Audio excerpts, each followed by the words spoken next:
Hello students, आपका मेरे channel smart study में स्वागत है। स्टूडेंट्स, आज हम शिक्षा निदेशालय की तरफ से दी जाने वाली वर्कशीट नंबर 78 करेंगे, जो कि क्लास 6 to 8 के लिए है। बेटा, ये वर्कशीट 3 अक्टूबर 2020 की है। तो बेटा, ये जो वर्कशीट आपकी कॉमन है 6 to 8 की, तो 6 to 8 की जो कॉमन कॉपी आपने लगाई है, ये आप उसमें करेंगे। और अगर आपने ये कॉपी नहीं लगाई है बेटा, तो ये आप अपने सब्जेक्ट की किसी भी कॉपी में कर दीजिए, क्योंकि ये एक्टिविटी जो आज दी गई है ये माइंडफुलनेस की है। ठीक है स्टूडेंट, तो आज की जो वर्कशीट है बहुत इंटरेस्टिंग है। तो आइए करते हैं आज की वर्कशीट शुरू करने से पहले बच्चे प्लीज़ मेरे चैनल को सब्सक्राइब कर दीजिए। तो आइए देखते हैं आज की वर्कशीट, साप्ताहिक गतिविधि। आज हम एक एक्टिविटी करेंगे इसके अंदर। ठीक है स्टूडेंट, तो देखिए प्रिय छात्र, इस सप्ताह भी हम प्रतिदिन की तरह 2 मिनट माइंडफुलनेस करेंगे, और यह काम सुबह सुबह करेंगे तो ज़्यादा अच्छा महसूस करेंगे। तो बच्चे, आप लोगों को क्या करना है, 2 मिनट की माइंडफुलनेस एक्टिविटी करनी है। अपना मोबाइल आपको क्या करना है, ये जो वीडियो चल रहा है इसको पॉज कर दीजिए और 2 मिनट शांत होकर बैठिए और माइंडफुलनेस की एक्टिविटी कर दीजिए। ठीक है, तो पहले आपको ये काम करना है आज की वर्कशीट में। ठीक है स्टूडेंट, उसके बाद हम आगे की वर्कशीट करेंगे। तो आइए देखते हैं आज की वर्कशीट बेटा, सप्ताह की गतिविधि उपयोगी वस्तुएं। आइए देखते हैं, पहले हम पूरी वर्कशीट को समझेंगे, उसके बाद में इसका आंसर करेंगे। बेटा देखो, घर में उपलब्ध सभी वस्तुओं की सूची बनाना। तो बेटा आपको क्या करना है, आपके घर में जितनी भी वस्तुएं हैं उनकी सूची बनानी है। उसके बाद रोज में प्रयोग आने वाली वस्तुओं के नाम लिखने हैं। उनमें से ऐसी वस्तुओं के नाम छांटने हैं जिनको आप क्या करते हैं, रोज यूज करते हैं। तो यहाँ पे रोज आने वाली प्रयोग वस्तुओं के नाम लिखने हैं। उसके बाद सप्ताह में एक बार यूज आने वाली वस्तुओं के नाम है। और उसके बाद देखो, एक बार महीने में जो प्रयोग में आती है ऐसी वस्तुओं के नाम लिखने हैं। और उसके बाद साल में जो एक बार प्रयोग में आती है ऐसी वस्तुओं के नाम लिखने हैं। तो बेटा इस जो ये वर्कशीट है इसको करने में आज बहुत दिमाग लगने वाला है और बहुत मजा आने वाला है। तो आप जरूर से इस वर्कशीट को करेंगे। ठीक है स्टूडेंट, और मैं जो करवाऊंगी बेटा वो आप एज इट इज वही नोट मत करिएगा, अपना दिमाग इसके अंदर और लगा के और बहुत सारी वस्तुएं ढूंढने की कोशिश कीजिएगा। तो आइए करते हैं बेटा इनके वर्कशीट के आंसर। तो सबसे पहले देखो बेटा, घर में उपलब्ध सभी वस्तुओं की सूची बनाइए। तो बेटा यहाँ पे मैंने कुछ ऐसी वस्तुएं लिखी है जो सबके घरों में मिलती है। आपको इसके अलावा जो भी आपके घर में वस्तुएं हैं उनको भी यहाँ पर लिखना है।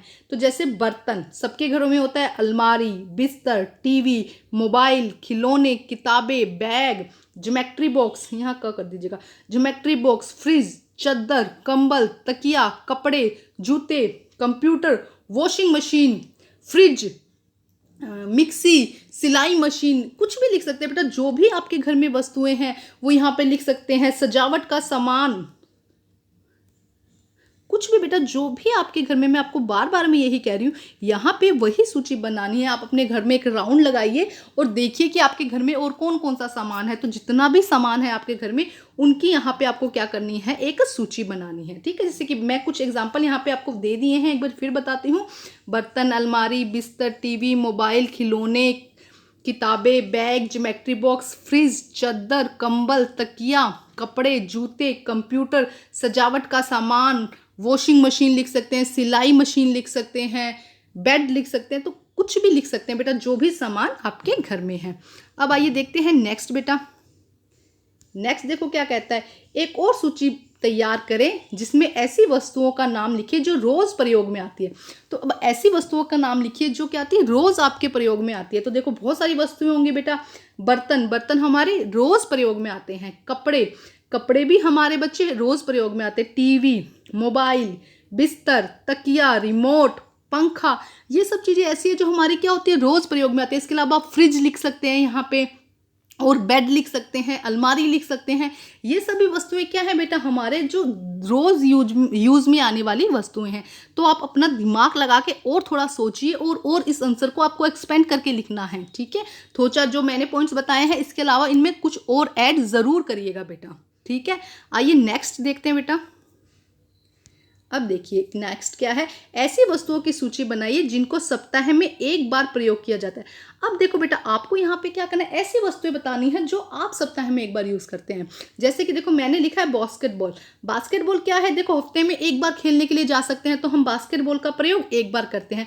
बैट बॉल, क्रिकेट खेलने के लिए हम एक ही बार जा सकते हैं घर के बाहर ना, तो बैट बॉल का भी प्रयोग एक बार करते हैं। गिटार, जैसे कि मेरा भाई हफ्ते में एक बार गिटार बजाता है, संडे के दिन छुट्टी होती है ना, तो संडे के दिन वो गिटार बजाता है, तो हम हफ्ते में एक बार गिटार को यूज़ करते हैं। पेंटिंग रंग, जैसे मुझे पेंटिंग करना अच्छा लगता है तो मैं संडे के दिन, छुट्टी के दिन पेंटिंग करती हूँ, तो मुझे पेंटिंग कलर हमने क्या किया, हफ्ते में एक बार यूज़ किया। इसके अलावा साइकिल जैसे कि हफ्ते में एक बार यूज़ करती हूँ यहाँ वहाँ अपनी फ्रेंड के पास जाने के लिए, तो ये मेरा हो गया हफ्ते में एक बार यूज़ करना। लेकिन आप यहाँ वो लिखेंगे जो आप हफ्ते में एक बार यूज़ करते हैं, जो छुट्टी वाले दिन मोस्टली आप करते हैं, आप यहाँ पे वो लिख सकते हैं। ठीक है स्टूडेंट्स, तो आइए अब करते हैं नेक्स्ट देखिए क्या है, एक ऐसी सूची तैयार करें जिनको एक महीने में एक बार प्रयोग किया जाता है। तो देखो बेटा, यहाँ पे आपको बहुत सोचना है कि आप कौन सी ऐसी चीज़ है जो आप एक महीने में सिर्फ एक बार यूज़ करते हैं। तो देखो, जैसे मैंने लिखा है कि किताबों के कवर, मैं क्या करती हूँ या मेरी सिस्टर क्या करती है, हम हर महीने एक बार अपनी किताबों के कवर चेंज करते थे। तो अब क्या हो गया, देखो किताबों के जो कवर हैं वो क्या हुए, महीने में एक ही बार यूज़ हुए। या फिर मेरी मम्मी मुझे खाने में मैगी महीने में एक ही बार देती है, या फिर जंक फूड, है ना। तो आप इसके अलावा कुछ और नई कुछ खिलौने हैं जो आप महीने में सिर्फ एक ही बार खेलते हैं, ऐसा भी हो सकता है। या कुछ ऐसा सामान है घर का जो आप महीने में एक बार यूज़ करते हैं, तो आप यहाँ पे वो भी लिख सकते हैं बेटा। तो अपना थोड़ा सा आप दिमाग लगाइए, सोचिए और उसके बाद इसको आंसर करिएगा। ठीक है स्टूडेंट, आइए अब हम करते हैं नेक्स्ट। अब देखिए नेक्स्ट क्या है, ऐसी वस्तुओं की सूची बनाइए जिनका प्रयोग एक साल में होता हो। तो अब देखो, ऐसी वस्तुओं की सूची बनानी जो हम एक साल में यूज़ करते हैं। जैसे कि पटाखे क्या हुए, एक साल में ही यूज़ हुए, साल में एक बार यूज़ होते हैं। उसके बाद होली के रंग, अब होली जब आएगी तभी हम होली के रंग खेलते हैं ना। इसके अलावा राखी का प्रयोग कब किया जाता है बेटा, साल में सिर्फ एक बार, रक्षाबंधन पर ही हम क्या करते हैं, राखी का प्रयोग करते हैं। जन्मदिन की टोपी, अब जो जन्मदिन पे टोपी लगाते हैं बच्चे, उसका प्रयोग कब करते हो आप, सिर्फ जन्मदिन वाले दिन ही करते हो ना, तो उसका भी प्रयोग कब हो गया, साल में सिर्फ एक बार। ठीक है, तो इसके अलावा और कौन कौन सी ऐसी वस्तुएं हैं जिसका प्रयोग आप सिर्फ साल में एक बार करते हैं, अपने जन्मदिन के दिन खास करते हैं, होगी ऐसी और भी बहुत सारी वस्तुएं, तो आपको यहाँ पे उनके नाम लिखने हैं। ठीक है स्टूडेंट, आइए अब हम करते हैं नेक्स्ट। अब देखिए नेक्स्ट क्या है, ऐसी वस्तुओं की सूची बनाइए जिनका प्रयोग नहीं होता है। तो बेटा, अब आपको अपने घर में देखना है, आपका स्टोर रूम देखना है, या अपने घूम के राउंड लीजिए अपने घर का और देखिए कि ऐसी कौन सी वस्तुएं हैं जिनका प्रयोग आपके घर में नहीं होता है।